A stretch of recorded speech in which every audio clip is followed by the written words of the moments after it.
మరి దేవుడు గడిచిన కాలం అంతా ఆయన కృపచేత మరలను కాచి దాచి భద్రపరిచి మరి ఉదయకాలం ప్రభువుని ఆరాధించే ఒక గొప్ప భాగ్యాన్ని మనకిచ్చారు. దాన్ని బట్టి మనం ఎంతైనా దేవునికి కృతజ్ఞతలు చెల్లించవలసిన వారమై ఉన్నాం. ఈ ఉదయకాలమందు దేవుని వాక్యాన్ని మనము ధ్యానము చేయటం కొరకు యాకోబు రాసిన పత్రిక మొదటి అధ్యాయము 17వ వచనాన్ని మనం చదువుదాం. యాకోబు రాసిన పత్రిక మొదటి అధ్యాయము 17వ వచనాన్ని మనం చదువుదాం. శ్రేష్టమైన ప్రతి ఈవియు సంపూర్ణమైన ప్రతి వరమును పరసంబంధమైనదై జ్యోతిర్మయుడగు తండ్రి యొద్ద నుండి వచ్చును. ఆయన యందు ఏ సంచలత్వమైనను గమనాగమనమున వలన కలుగు ఏ ఛాయైనను లేదు. హల్లెలూయా. శ్రేష్టమైన ప్రతి ఈవి, సంపూర్ణమైన ప్రతి వరం, పరసంబంధమైనది అని దేవుని వాక్యం ఇక్కడ కనబడుతూ ఉంది. శ్రేష్టమైన ఈవి అని అంటే దేవుడిచ్చే బహుమానం, దేవుని దగ్గర నుంచి వచ్చే బహుమానాలు. శ్రేష్టమైన ప్రతి బహుమానము లేకపోతే ఈవి దేవుడు అనుగ్రహించే ఆ వరము పరసంబంధమైనదై జ్యోతిర్మయుడైన దేవుని దగ్గర నుంచి వస్తుంది అని వచనంలో మనం చదువుతున్నాం. దేవుడిచ్చేవన్నీ కూడా శ్రేష్టమైనవి అని చెప్పటానికి ఈ వచనాన్ని నేను మీకు చూపిస్తున్నాను. ఒకసారి స్తోత్రం చెప్దాం. హల్లెలూయా. దేవుడిచ్చేవన్నీ శ్రేష్టమైనవే ఇస్తారు. మనుషులు ఇస్తే కొన్నిసార్లు మిగిలిపోయినవి ఇస్తారు. హల్లెలూయా. ఇంకా కొన్నిసార్లు కుళ్ళిపోయినవి ఇస్తారు. కొన్నిసార్లు వారికి అవసరం లేనివి తీసి పక్కన పెట్టేసినవి, లేకపోతే వారికి నచ్చనివి, మాకొద్దిక ఇవి అనుకున్నవి మనుషులు ఇస్తారేమో. కానీ దేవుడిచ్చినప్పుడు శ్రేష్టమైన వాటిని మనకిస్తాడని వాక్యం చెప్తోంది. స్తోత్రం. హల్లెలూయా. ఆయన ఇచ్చేవన్నీ కూడా మంచివి, శ్రేష్టమైనవి అని మనకు అర్థం కావటానికి యేసు ప్రభువు మాటల్లో మనం చూడగలిగిన 3 వచనాలు నేను మీకు చూపించాలనుకుంటున్నాను. 3 వచనాల్లో కూడా ఆయన ఒకే మాట మనకు చెప్పారు. మత్తయి సువార్త 7వ అధ్యాయము 10-11 వచనాన్ని మనం చదువుదాం. మత్తయి సువార్త 7వ అధ్యాయము 10-11 వచనాలు ఒకసారి చదువుదాం. మీరు చెడ్డవారయుండి మీ పిల్లలకు మంచి ఈవులను ఇయ్యనిరిగి ఉండగా పరలోకమందున్న మీ తండ్రి తన్ను అడిగేవారికి అంతకంటే ఎంతో నిశ్చయముగా మంచి ఈవులను ఆయన ఇస్తాడు అని వాక్యం చెప్తోంది. ఒకసారి స్తోత్రం చెప్తారా? ఈ లోకములో చెడ్డవారు తమ పిల్లలకు మంచి వాటిని ఇవ్వాలనుకుంటారు. చాలామంది చెప్పిన మాటలు మీరు వినుంటారు.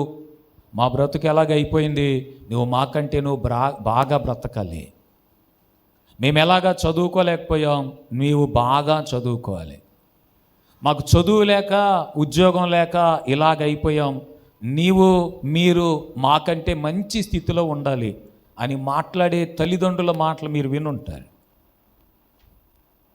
వారి పిల్లలు వారికంటే మంచి స్థితిలో ఉండాలని, వారు చెడ్డవారైనా కూడా వారి పిల్లలకు మంచి వాటిని ఇవ్వాలని ఈ లోకములో ఉన్న తల్లిదండ్రులు కోరుకుంటారు. పరలోకమందున్న మన తండ్రి, ఆయన జ్యోతిర్మయుడైన తండ్రి అని వాక్యంలో చదివాం. స్తోత్రం చెప్పాలి మంచిగా. జ్యోతిర్మయుడు అనంటే ఈ సూర్యుడు, చంద్రుడు, నక్షత్రాలు లేకపోయినా కూడా ప్రకాశించగలిగిన తండ్రిగా ఆయన వాక్యంలో మనకు కనిపిస్తారు. స్తోత్రం చెప్తారా? ఇంకా మంచిగా హల్లెలూయా. ఆయన ప్రకాశించటానికి, ఆయన వెలుగుగా ఉండటానికి ఈ సూర్యుడు కానీ, చంద్రుడు కానీ, నక్షత్రాలు కానీ అవసరం లేదు. యోహాను సువార్త 8వ అధ్యాయం 12వ వచనంలో ఆయన మాట్లాడారు, నేను లోకమునకు వెలుగును అని చెప్పారు. స్తోత్రం. యోహాను సువార్త 1వ అధ్యాయము 5వ వచనంలో మనం చదువుతుంటే ఆయనలో చీకటి ఎంత మాత్రము కూడా లేదు అని మన వాక్యంలో చూస్తాం. ఆయనే వెలుగు. ఆయన మనకు జ్యోతిర్మయుడైన తండ్రిగా ఉన్నాడు. ఆ తండ్రి మీ లోకం ఇచ్చేదానికంటే, లోకములో ఉన్న తల్లిదండ్రులు ఇచ్చేదానికంటే మంచి ఈవులను మనకివ్వాలని ఆశపడుతున్నాడు. స్తోత్రం చెప్తారా? హల్లెలూయా. లూకాసు వార్త 11వ అధ్యాయము 12, 13 వచనాలు చదువుదాం. కాబట్టి మీరు చెడ్డవారయుండియు మీ పిల్లలకు మంచి ఈవుల నీయనిరిగి ఉండగా పరలోకమందున్న మీ తండ్రి తన్ను అడుగువారికి పరిశుద్ధాత్మను ఎంతో నిశ్చయముగా అనుగ్రహించుననెను. స్తోత్రం. ఇంకా మంచిగా చెప్పాలి. మత్తయి సువార్తలోనేమో తనను అడిగే వారికి ఈ లోకం ఇచ్చేదానికంటే, లోకములో తల్లిదండ్రులు ఇచ్చేదానికంటే మంచి వాటిని ఆయన ఇస్తాడని అక్కడ మనం చదువుతున్నాం. ఇక్కడేమో తనను అడిగే వారికి పరిశుద్ధ ఆత్మను ఎంతో నిశ్చయముగా ఆయన ఇస్తాడని చెప్తున్నారు. స్తోత్రం. ఇంకా మంచిగా హల్లెలూయా. ఈ మాటను బట్టి మనం అర్థం చేసుకోవాలి, లోకము ఇచ్చే బహుమానముల కంటే, లోకము ఇచ్చే బహుమతుల కంటే, వరముల కంటే పరిశుద్ధాత్మ ఎంతో మంచి ఎంతో మంచి బహుమానం. గట్టిగా స్తోత్రం చెప్తారా? ఇంకా మంచిగా చెప్తారా?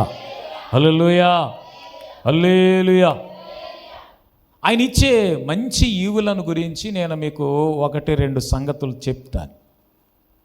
మొదటిది, ఆయన మనకు శ్రేష్టమైన స్వాస్థ్యం ఇస్తానని వాక్యంలో చెప్తున్నాడు. స్వాస్థ్యము అనే మాటకు అర్థం ఏంటనంటే 1 రోజు, 2 రోజులు, లేకపోతే 1 సంవత్సరము, 2 సంవత్సరాలు, అలాగున్న కొన్ని సంవత్సరాలు మాత్రమే ఉండేది కాదు.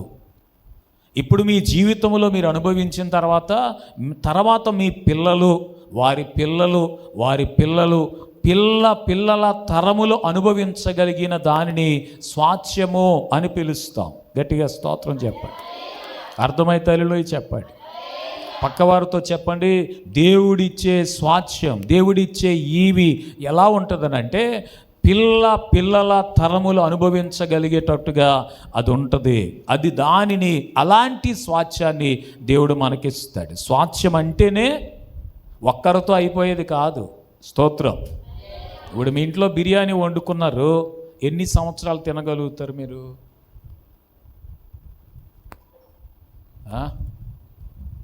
ఇప్పుడు పిల్లల కోసం మామిడి పళ్ళు దాచిపెట్టారు, ఎన్ని సంవత్సరాలు దాచిపెడతారు? అయ్యి మీరు పనస పండు ముగ్గింది ఎన్ని నెలలో?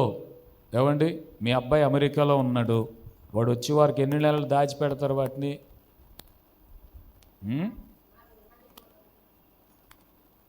హల్లెలూయా.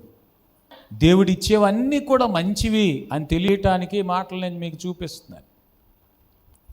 మనుషులు ఇచ్చినట్టుగా ఎవడైనా, మనుషులు చెడ్డవారై ఉండి కూడా తమ పిల్లలకు మంచి వాటిని ఇవ్వాలనుకుంటారట. ఏ తల్లి తండ్రి తమ పిల్లలకు కుళ్ళిపోయిన వాటిని పర్వాలేదు తినే, పురుగులు పట్టిన వాటిని పర్వాలేదులే తినే అని చెప్పరు. ఏ తల్లి తండ్రి పాడైపోయిన వాటిని తమ పిల్లలకు దాచిపెట్టి నా పిల్లల కొరకు ఇస్తాను ఇవి అని ఏ తల్లి తండ్రి కోరుకోరు. అయితే మీరు చెడ్డవారై ఉండి మీ పిల్లలకు మంచి వాటిని ఇవ్వాలనుకుంటున్నప్పుడు పరలోకమందున్న మీ తండ్రి అంతకంటే మంచి వాటిని, మనుషులు ఒకవేళ మంచి వాటిని ఇచ్చినా కూడా, మనుషులు ఇచ్చే మంచి వాటికి అన్నిటికంటే శ్రేష్టమైన మంచి వాటిని దేవుడు మనకిస్తాడు. స్తోత్రం. మంచిగా చెప్పాలి. హల్లెలూయా. చూడండి, 16వ కీర్తన 6వ వచనాన్ని చదువుతుంటే కీర్తనకాడు అంటాడు, మనోహరమైన స్థలములలో నాకు పాలు ప్రాప్తించింది, శ్రేష్టమైన స్వాస్థ్యము నాకు కలిగిందని చెప్తున్నాడు. దేవుడు ఇచ్చేటప్పుడు మనోహరమైన స్థలములలో మనకు పాలు దొరికేటట్టు, మనం నివసించగలిగేటట్టు ఆయన మన ఎడల దయ చూపిస్తాడు. మనకిచ్చే స్వాస్థ్యము శ్రేష్టమైన దాన్ని ఇస్తాడు. యోసేపు ఐగుప్తు దేశమునకు అధిపతిగా చేయబడిన తర్వాత ఏమంటే యోసేపు యొక్క అన్నదమ్ముల్ని, యాకోబు కుటుంబం అందరినీ ఐగుప్తు దేశానికి వచ్చేయమని చెప్పాడు. వచ్చిన తర్వాత ఏమంటే ఫరోతో మాట్లాడుతున్నాడు, ఇదిగో నా ఫ్యామిలీ, నా కుటుంబస్తులు వచ్చారు. ఈ కుటుంబస్తులు నివసించడానికి వారు మందలు కలిగిన వారు, పశువులు కలిగిన వారు కనుక వారు నివసించడానికి ఈ దేశంలో ఎక్కడ ఉండమని చెప్తారు అని అంటే ఫరో అంటాడు, ఈ దేశం అంతా నీ కన్నుల ఎదుటే ఉంది, నీ కుటుంబస్తుల్ని, నీ బంధువుల్ని నీకు ఇష్టమైన స్థలములో నువ్వు నివసింపనివ్వచ్చు అని చెప్తున్నాడు. అలా చెబుతూ గోషెను దేశము చాలా మంచి దేశం కనుక ఆ గోషెను ప్రాంతంలో నీ కుటుంబస్తుల్ని, నీ అన్నదమ్ముల్ని, మీ ఫ్యామిలీని అక్కడ ఉండమని చెప్పాడు. స్తోత్రం చెప్పాలి మంచిగా. అప్పుడు గోషెను దేశము చాలా మంచిదిగా ఉందని వాక్యములు మీరు చూస్తారు. దేవుడు తన ప్రజలకు ఇచ్చినప్పుడు మంచి ఈవులను ఇస్తాడు, మంచి వాటిని ఇస్తాడు. అందుకే ఈ కీర్తనకాడు అంటాడు, మనోహరమైన స్థలములలో నాకు పాలు ప్రాప్తించింది, శ్రేష్టమైన స్వాస్థ్యము నాకు కలిగింది అంటున్నాడు. స్తోత్రం చెప్తారా? ఇంకా మంచిగా హల్లెలూయా.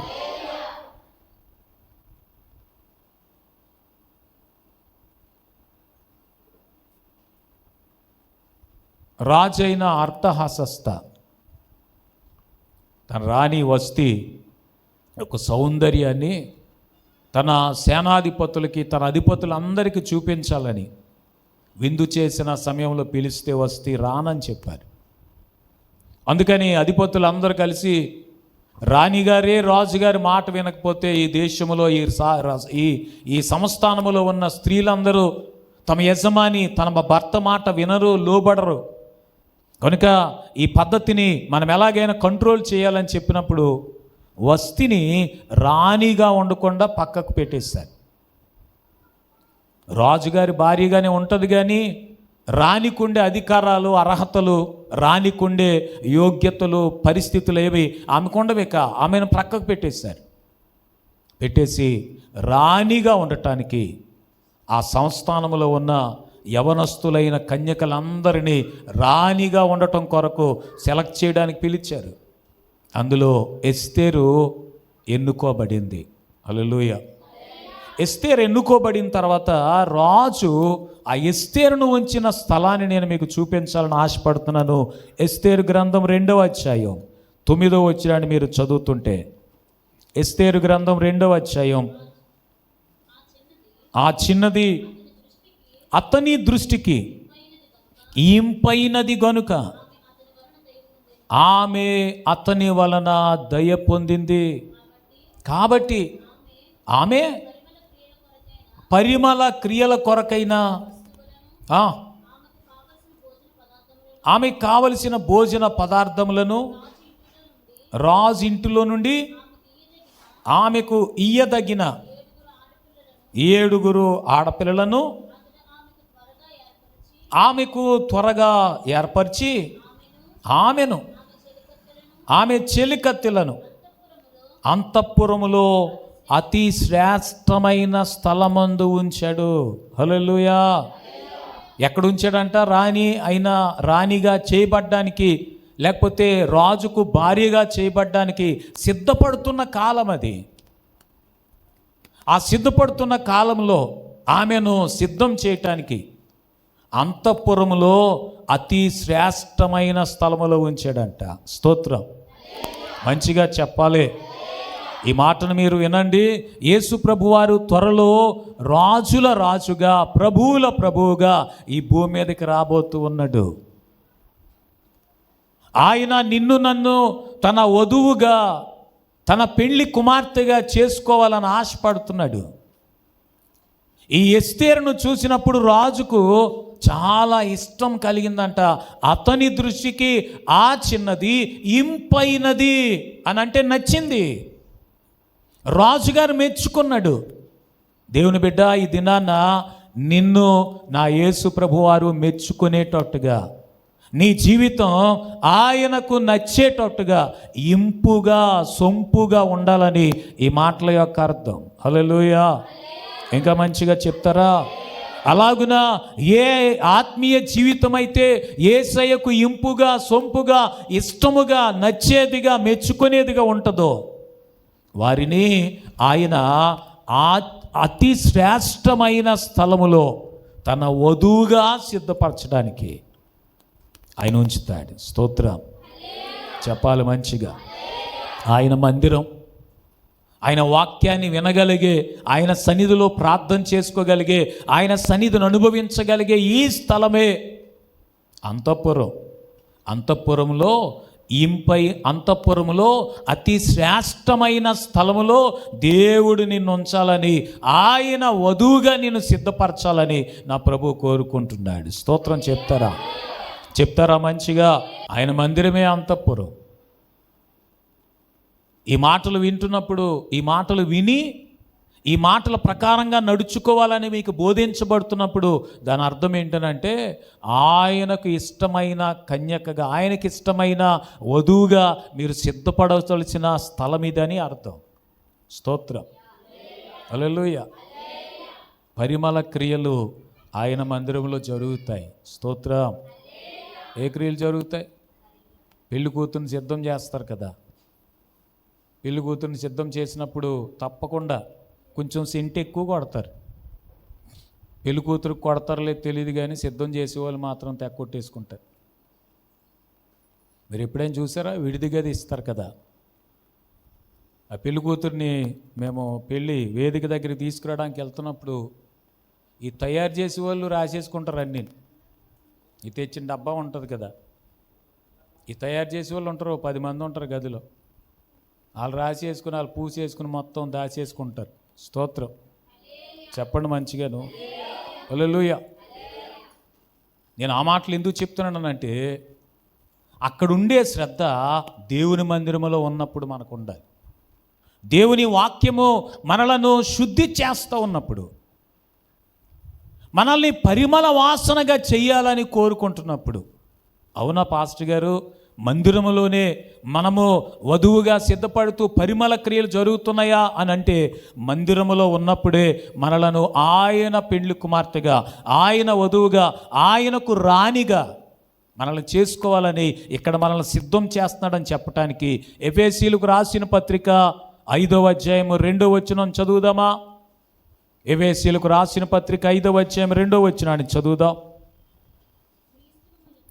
క్రీస్తు మిమ్ములను ప్రేమించి పరిమళ వాసనగా ఉండటానికి మన కొరకు తనను తానే బలిగాను అర్పణగాను అప్పగించుకున్నాడు.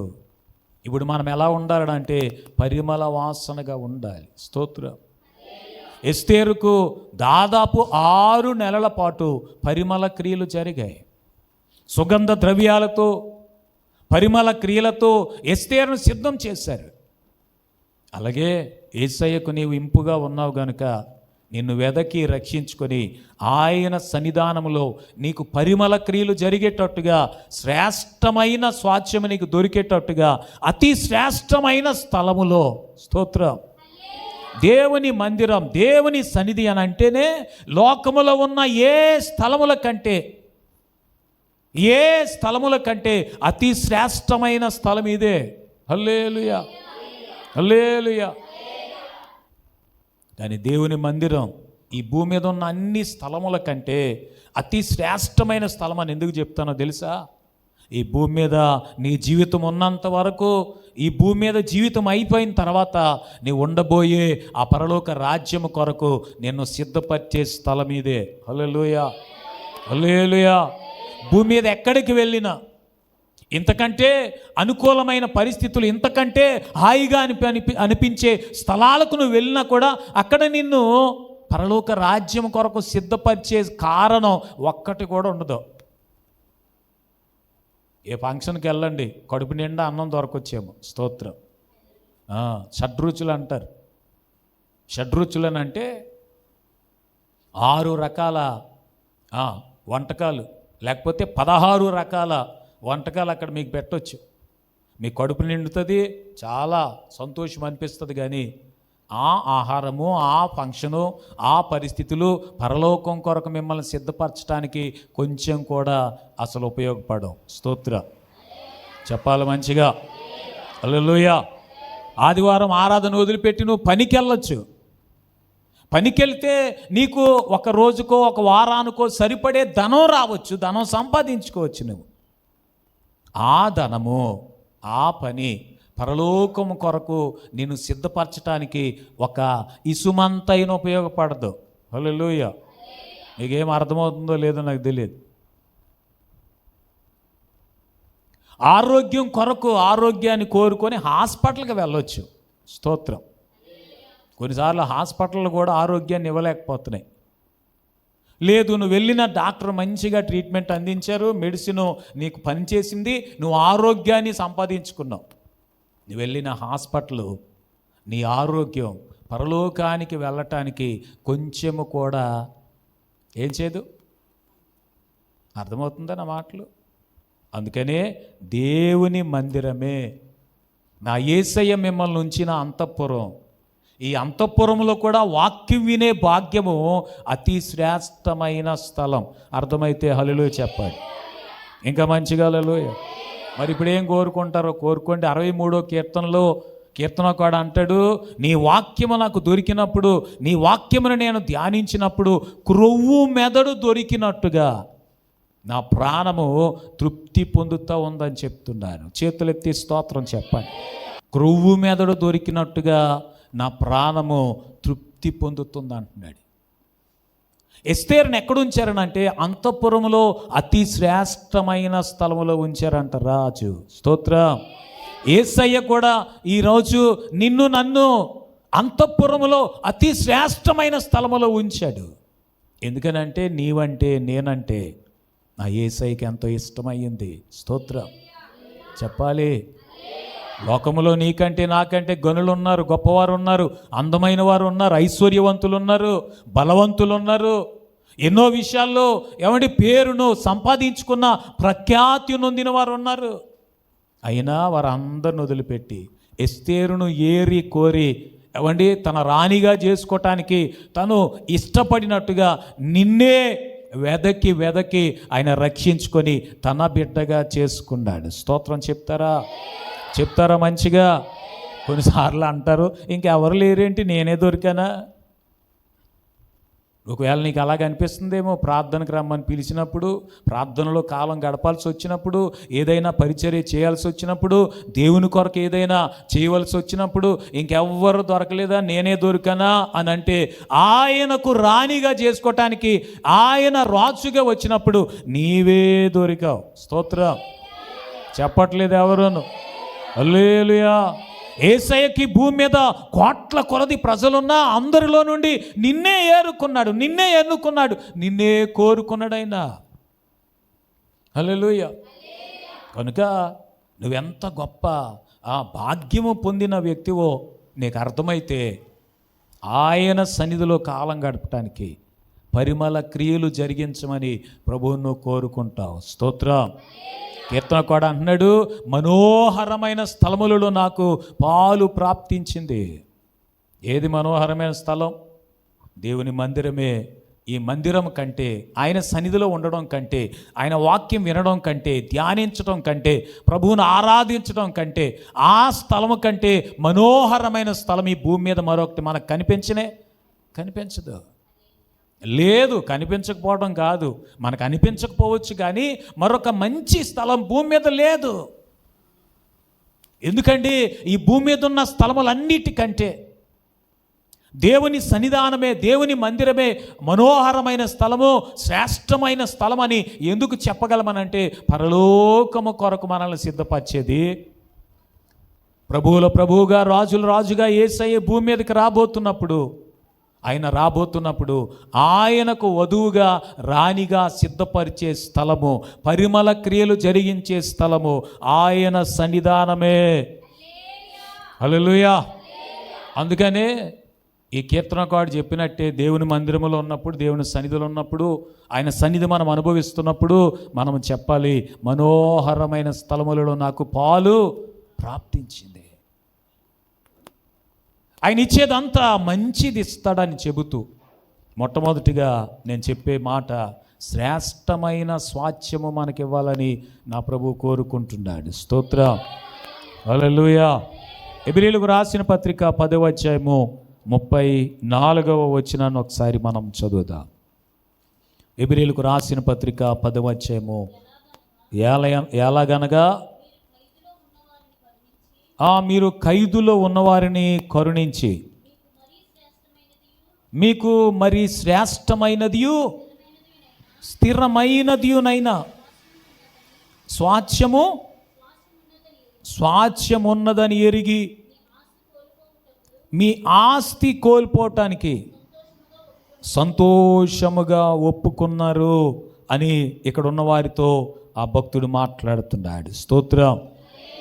మరి శ్రేష్టమైన స్వాస్థ్యం ఉన్నదని వారట తమ ఆస్తిని కూడా కోల్పోవటానికి ఇష్టపడ్డారు. ఈ భూమి మీద చీపురు పుల్ల పోవడానికి ఎవరైనా ఇష్టపడతారా? ఏదో సామెత ఉందండి, చూస్తూ ఏం పోనివ్వరు చెప్పండి, పర్లేదు.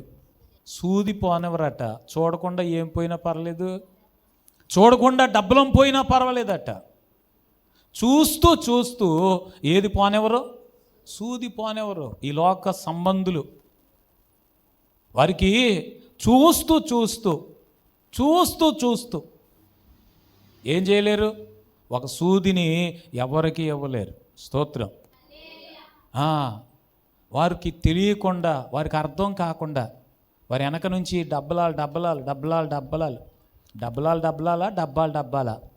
హాస్పిటల్కి వెళ్తే 1,00,000 రూపాయలు టేబుల్ మీద పెట్టమన్నా కూడా ఏమనిపించదు? ఏమీ అనిపించదు. అదే దేవుని కొరకు 1,000 రూపాయలు ఏదైనా చేయాల్సి వస్తే ఏమనిపిస్తుంది? ప్రాణం చిక్కుమంటుందమ్మా. ఏమంటుందంట? కానీ ఈ లోక సంబంధులు అలా ఉంటారు. లోకమంతా అలాగే ఉంది. చూస్తూ చూస్తూ సూదిని కూడా, చీపురు పుల్ల కూడా పోనివ్వదు. కానీ ఇక్కడ కొంతమంది మనకు కనిపిస్తున్నారు. వాళ్ళట మరీ శ్రేష్టమైన స్వాస్థ్యము, మరీ శ్రేష్టమైన దేశం వారి కోసం ఉందని ఎరిగి, హల్లెలూయా చెప్పాలి మంచిగా. దేవుని మందిరానికి వచ్చినంత మాత్రాన నా కొరకు పరలోక రాజ్యాన్ని నా ప్రభు సిద్ధపరిచి ఉంచాడు. అది శ్రేష్టమైన స్వాస్థ్యము. ఈ భూమి కంటే, భూమి మీద ఉన్న ఏ దేశము కంటే, ఈ భూమి మీద ఎక్కడైనా మనకు సదుపాయంగా అనిపిస్తే ఎంత బాగా అనిపిస్తుంది. కానీ ఈ భూమి మీద ఉన్న దేశములన్నిటికంటే శ్రేష్టమైన దేశాన్ని దేవుడు నీకు నాకు ఇవ్వాలనుకుంటున్నాడు. హల్లెలూయా. ఆ దేశం కోసమట, ఆ దేశం కోసం వారు తమ ఆస్తిని కూడా వదులుకోవటానికి ఇష్టపడ్డారని చదువుతున్నాం. మరలా ఒకసారి చదువు తల్లి ఆ మాటను. మీ ఆస్తి కోల్పోవటానికి సంతోషంగా ఒప్పుకున్నారు. ఈ భూమి మీద ఉన్న మనుషులు ఎవరైనా ఆస్తిని పోగు చేసుకోవటానికి ఇష్టపడతారా? ఆస్తి పోయినా పర్వాలేదు అనుకుంటారా? ఆలోచించుకోండి. దేవుని బిడ్డలు, శ్రేష్టమైన దేశం, శ్రేష్టమైన స్వాస్థ్యం ప్రభువు మనకి ఇవ్వాలని ఆశపడుతున్నాడు. మంచిగా స్తోత్రం చెప్పాలి, ఇంకా మంచిగా చెప్పాలి. ఒకసారి 11వ అధ్యాయం 16వ వచనం చదివేసి మనం మరి కొంచెం ముందుకెళ్దాం. 11వ అధ్యాయము 16వ వచనం. అయితే వారు మరీ శ్రేష్టమైన దేశాన్ని, అనగా పరలోక సంబంధమైన దేశమును కోరుచున్నారు. హల్లెలూయా. వారు ఎందుకు తమ ఆస్తిని కూడా కోల్పోవటానికి ఇష్టపడ్డారు? వారికి ఏం తెలివిలేక కాదు. హల్లెలూయా. ఇప్పుడు ఆస్తిని పోగొట్టుకునేవాడిని ఏమంటారు ఈ లోకంలో అని అంటే, తెలివిలేనోడు అంటారు. ఒక్క అడుగు స్థలాన్ని కూడా వదలకుండా మొత్తానికి పోరాటం చేసి, గొడవలాడి, లేకపోతే ఏదో ఒక విధంగా వారితో వీరితో ఏమంటే పోట్లాడి ఆ స్థలాన్ని నిలవబెట్టుకున్న వాళ్ళని చాలా జ్ఞానం అంటారు ఈ లోకంలో. చాలా జ్ఞానం. ఎంత జ్ఞానం ఉంటేనండి సరిహద్దురాలు మార్చేసి అవతలోళ్ళు గట్టు మనం కలిపేసుకోగలుగుతాం. స్తోత్రం చెప్పండి. ఎంత జ్ఞానం ఉండాలి దానికి. హల్లెలూయా.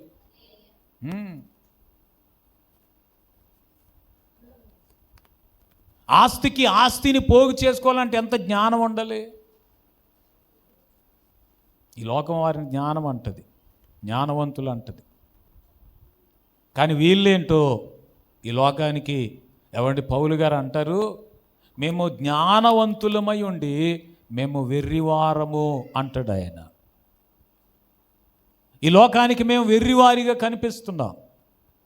అవును, ఎందుకో కొంతమంది పరలోక రాజ్యం కొరకు సిద్ధపడుతూ పరలోకములో శ్రేష్టమైన స్వాస్థ్యాన్ని పొందాలనుకుని ఈ లోకములో వారు పరిస్థితులను బట్టి అవసరమైతే ఆస్తిని కూడా కోల్పోయినా వారు దాన్ని పట్టించుకోరట. వారికి కావలసింది ఏంటనంటే మరీ శ్రేష్టమైన దేశమే. స్తోత్రం చెప్తారా? హల్లెలూయా. అది పరలోక సంబంధమైనది. పరలోక సంబంధమైన దేశాన్ని, పరలోక సంబంధమైన స్వాస్థ్యమును కోరుకునే వాళ్ళు ఈ లోకము కొరకు, లోకములో ఉన్న వాటి కొరకు ఎక్కువ ఆరాట పడరు. హల్లెలూయా చెప్పాలి మంచిగా. హల్లెలూయా. శ్రేష్టమైన ప్రతి ఈవి పరసంబంధమైనదై జ్యోతిర్మయుడైన తండ్రి దగ్గర నుంచి వస్తుంది. శ్రేష్టమైన స్వాస్థ్యం దేవుడు మనకి ఇవ్వాలని ఆశపడుతున్నాడు. ఆ శ్రేష్టమైన స్వాస్థ్యం కొరకు మీరు ప్రార్థన చేస్తూ, ప్రభువా శ్రేష్టమైన దేశములో ఎస్తేరును అంతఃపురములో అతి శ్రేష్టమైన స్థలములో ఉంచినట్టుగా పరలోక రాజ్యములో నేను శ్రేష్టమైన స్వాస్థ్యాన్ని పొందాలి. పరలోక రాజ్యములో అతి శ్రేష్టమైన దేశములో, అతి శ్రేష్టమైన స్థలములో నేను నివసించగలగాలి. దాని కొరకు నన్ను సిద్ధపరచండి అని మీరు ఎల్లప్పుడూ ప్రార్థన చేసుకోవాలి.